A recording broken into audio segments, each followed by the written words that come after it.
BIP of Bizarre Interest Productions, and here's something I never thought I'd do. Talk about a horror movie again on this channel after the last time flopped. Yeah, I'm gonna have to restructure my October content for the next time, but yeah, Scream 7 is out, and to say that discussions, criticisms, and reviews have been all over the place is kind of an understatement. And considering Scream is a horror movie franchise where people keep arguing over if every installment after the first is good or bad, to the point where I start to wonder if Scream fans enjoy making one another miserable for the fun of it, or just because they don't know what it's like to have a complete bottom of the barrel installment and aren't grateful enough people in the franchise care enough about it. But unfortunately, we do not live in a timeline where this movie was not going to avoid any sort of backlash and feedback. So for this video, I'm going to give you guys my summary of the drama, some of the behavior and behind the scenes issues, and whether or not I think we should be blaming the right people. Basically analyzing everything I've heard about Scream 7 without watching it, and what should be the lessons they can take from Scream 8 without being a negative Nancy about it. Because as an observer or spectator, I do want to put my own input on this. And just for the record, my opinion is not better, and I'm saying this because it's really hard to take the opinion of someone seriously if they barely watched it. And we know YouTube has a ton of people who like to lie and claim they watched something or consume it based on what they tell you when they clearly didn't, or just lying for the sake of outrage. This video is not to make anyone upset, but I just want everyone to understand where I'm coming from. I guess if you made it this far, type Lucas deserve better, because I will be talking about spoilers. So, long story short, Scream 7 was supposed to be in production after Scream 6, which would be a direct continuation with Christopher Landon writing, since I believe the rights went from Radio Silence to Spyglass. And outside of the people who really despise 5 and 6, a lot of people were interested in seeing what would happen, since Christopher Landon has done pretty well before with horror comedy like Happy Death Day and Freaky. Plus, he's always had some goodwill based on his work on Paranormal Activity, and Hard Eyes was a recent success. So the timeline where this movie was made could have worked out pretty well. The problem was Spyglass decided to fire Melissa Barrera because she was critical of Israel in the Gaza war, even though she didn't really say anything bad beyond the fact that, you know, killing innocent people is wrong. And Jenna Ortega exited the next day in solidarity, originally claiming that it was because there was a lot going on, but later confirmed that, yeah, it was because of what happened with, you know, her co-star and the sister that she plays in said movies. So Landon eventually left the film after what could have been his dream job turned into a nightmare, with him having work on Scream 7, and it does feel like a dream job that got stripped away from him based on everything that we learned about. And while I did see this coming, there's been a lot of anger towards Melissa, Jenna, and Landon out of a combination of people between blaming Landon for the death threats despite not being involved in Barrera's firing, and not being on Spyglass's production staff doing so. But unfortunately, this also exposed the more toxic side of this community of people who happen to enjoy Scream that I am not calling Scream fans. That part of existing the problem in the fact that Melissa and Jenna did not deserve the hate that they got, nor did Landon deserve anything, since why are we sending someone death threats when they wanted to work on a movie and it was not even his fault that everything happened the way that it did? But yeah, it turns out a lot of people were not happy with Melissa's role as Sam or Jenna's role as Tara, because they felt like Sam and Tara were the quote-unquote trying to take Nev, aka Sydney's role as the protagonist. You might think I'm being a bit too harsh, and that is reasonable for people to be upset when they feel like something is being taken from them. But it's the difference between feeling and facts, and the fact of the matter is people have been taking this way too far, to the point where I've been seeing a lot of racial attacks towards Melissa and Jenna's actresses. Literally, last month had a picture of someone posting Nev and Isabel hugging, being over Sam and Tara with them crossed out. Then you have someone saying after the new Scream, I'm so F-U-C-K-I-N-G, P-O-D, that they took the focus off Sydney frickin' Prescott for this fugly, untalented piece of S-H-I-T. Go back to Mexico and do a telenovela. Yeah, that's a little racist. I know someone's gonna make the argument, oh, well, she did do telenovelas. That's what they're trying to say. But yeah, she was a lead role for at least one of them, and because of her intelligence and success, she was able to get better at speaking English and get involved in American media, which motivated her to work in Hollywood. So we're basically telling a woman who worked hard to go back to a place where she started. Yeah, that kind of feels a little bit messed up at best and racist at worst. And another one, Justice for Kirby. This is how Hayden Panettiere really looked during the filming of Scream 6. They made her wear a wig because she would take the spotlight away from certain characters, Sam and Tara. Even though Kirby is directly responsible for killing Ethan, which everyone thought at the time was going to be a kill for Tara. Again, Kirby did more to stop the killers than 2 of the members of the Core 4. How did Kirby not get justice? Also, correct me if I'm wrong, but doesn't Hayden naturally have blonde curly hair? Natural curly hair is like, you know, the standard for her. You don't have to like Sarah and Tara, but if you're gonna defend Hayden, like, A, don't be racist about it, and B, actually remember what Hayden is like. And it's not like certain members of the fandom are immune from this criticism either. I'm not going to name names, but if you know a certain content creator with ties to horror got caught reposting a post that said, "People are so mad that a hot white woman has reclaimed her rightful place at the forefront of an iconic horror franchise, and that these two irrelevant BEANERS, no, a derogatory term for those of Hispanic descent, are no longer the leads. Scream is Neve Campbell's franchise, and the flop Palestine crowd can stay coping." Now, I don't think I need to explain why using a derogatory term is racist in and of itself, but the idea that this franchise was taking from a white woman is so incredibly tone-deaf when you know Wes Craven actively called out types of social injustice in his movies, from People Under the Stairs, which I need to watch one day, to the fact that in Scream 3, he literally criticized Hollywood actors and elites taking advantage of new talent to sexually harass them and abuse their authority, to the point one of the killer's targets actually deserved it. Whether or not you like 5 and 6, the only reason Sydney was in there because there was a not in 6 was because there was a pay dispute, and people have blamed radio silence for this when it's clearly not the two creators of the film, but more so the parent company that refused to pay Neve. So anyone who's trying to blame that on Melissa and Jenna is completely off the mark. Also, I do not want this person to get harassed. Do not go after them. But I do have to question, why would you support someone saying something so blatantly incorrect and yet claim they didn't know the term? Fair enough. But you heard another person saying a hot white woman reclaimed her rightful place, as if the franchise would not have been fine if they casted a black, Hispanic, or Asian woman as the role of Sydney all the way back in 1996. And celebrating the fact that one person was fired while the other person left on their own terms, even when the 5th movie was about how the new generation needs the help of the old generation. Okay, regarding your feelings about what's going on between Israel and Palestine aside, getting mad at people for not wanting to support innocent lives being lost is ridiculously asinine. And regardless of if you're boycotting Scream 7 or not, there's a way for you to enjoy this film without having to resort to aligning yourself with closed-minded people that Sydney or Gail would punch in the face. We also have more lovely comments like, "No second-rate Mexican flop like Melissa Barrera will ever be a better final girl than Neve Campbell as Sydney Prescott, especially with Melissa's one-note acting." Which, if you don't like her acting, just say you don't like her acting. Why do you have to bring up her race?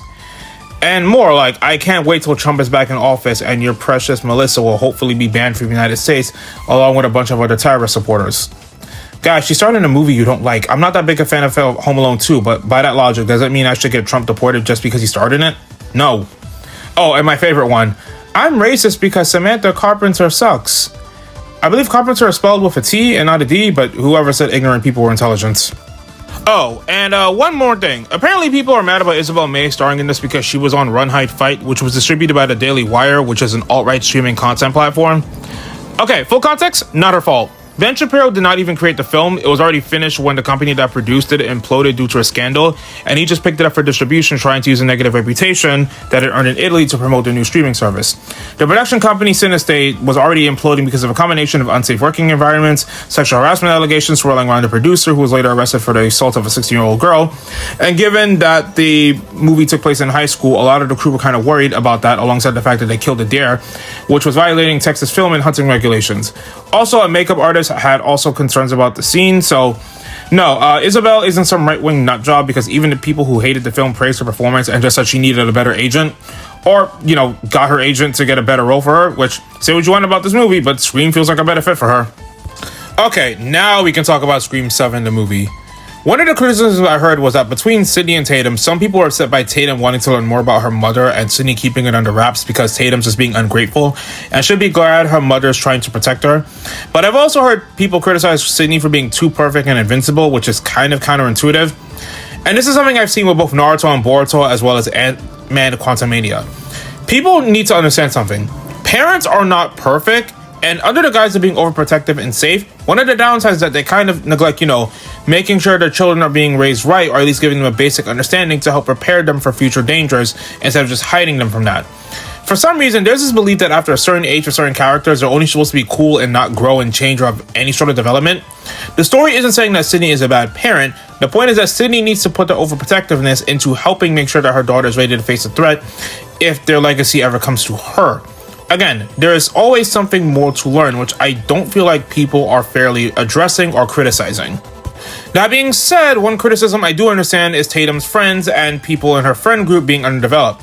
I'm not sure what the general consensus amongst how the victims of every movie are ranked as an ensemble overall, but it feels like a problem that some of the earlier films avoided was that a lot of deaths happened towards the end, and if you broke up the movie into two parts and look at the second half of the movie, this one looks like most of the deaths happen in either the beginning or the second act. Since Hannah, Tatum, Chloe, Ben, and Lucas all die, and it feels like they could have lasted a little bit longer because based on what I heard before biting the dust.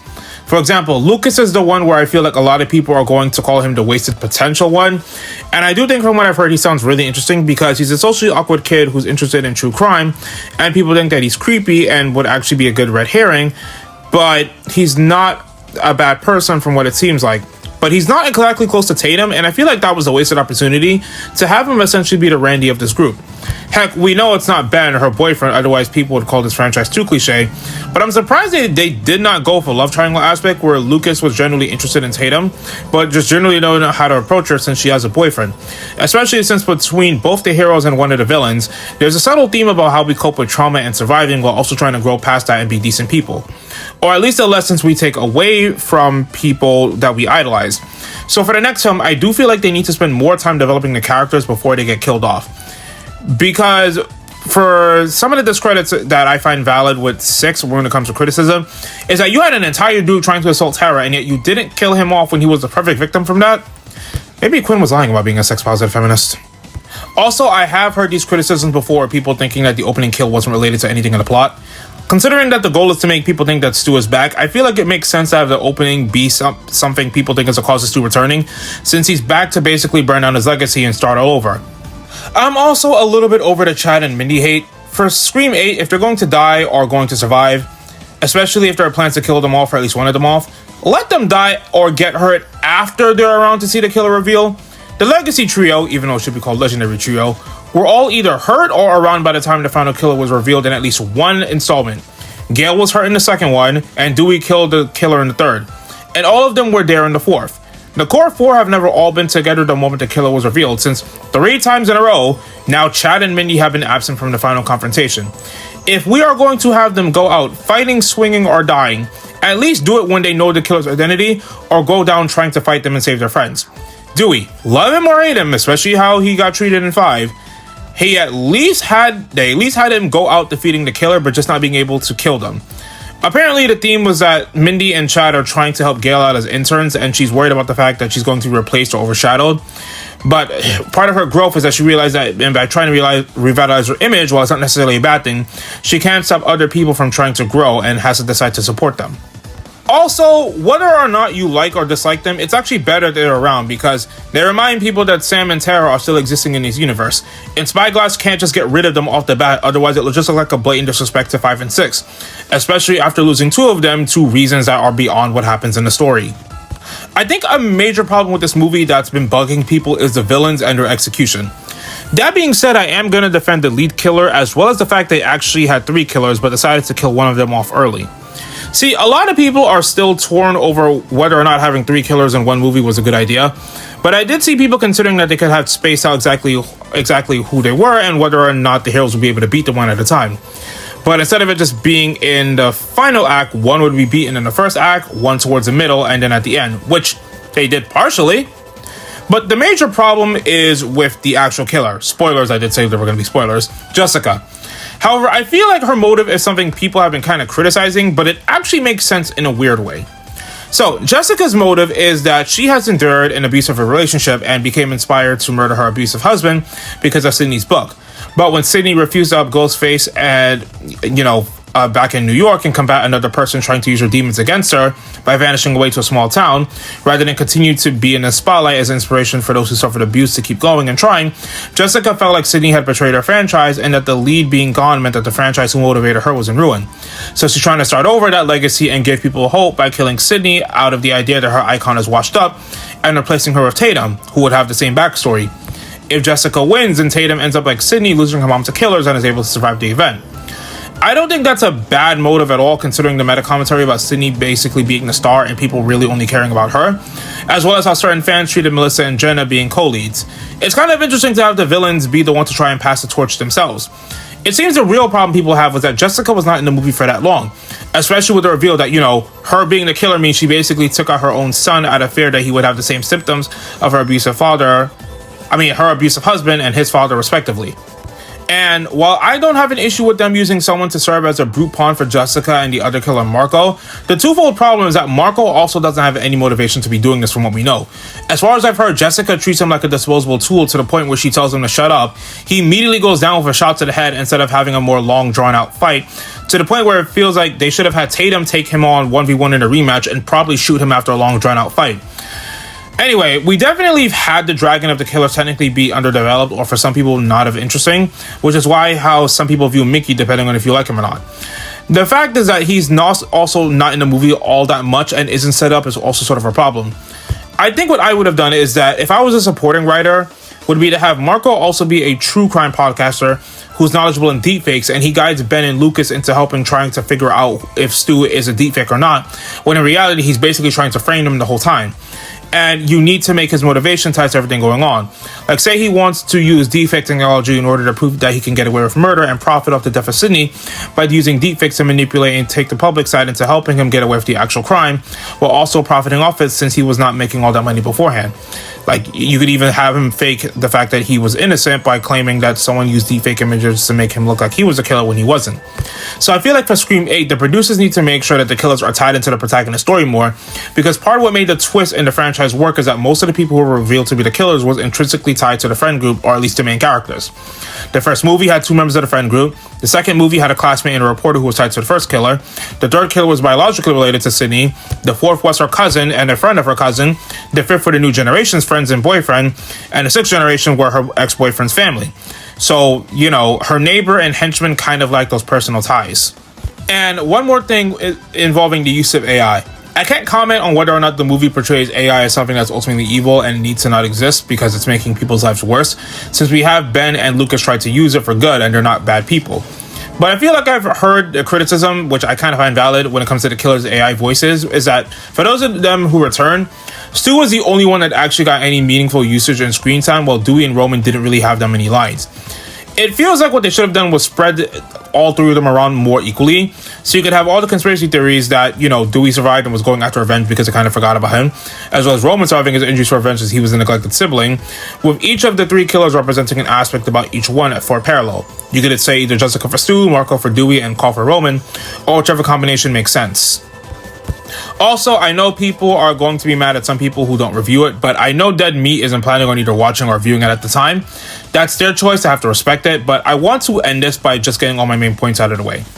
For Scream 8 to avoid less division, the writers need to make sure that all the potential victims do get fleshed out so that the audience cares more about them before they die. Keep the legacy characters, but you also have to give them some sort of meaningful progression, and at least keep them involved in the final act instead of getting rid of them halfway through. Remember to keep the antagonist close enough so we actually feel impacted and hurt by the betrayal, and to reveal that they were the bad guy the whole time, because if the only people getting fleshed out are the red herrings, it can only make the story feel like a waste of time instead of focusing on the characters that also need that focus. Anyway, that's all I got. Let me know if you guys watched the movie and your thoughts on it, because this is one that is dividing everyone. But if you don't want to support the movie because of Spyglass's actions, fair enough. Let's just not harass or attack anyone in the process or demonize anyone who genuinely has issues or like the movie. Anyway, thanks for watching, and BIP of Bizarre Inches Productions, signing off.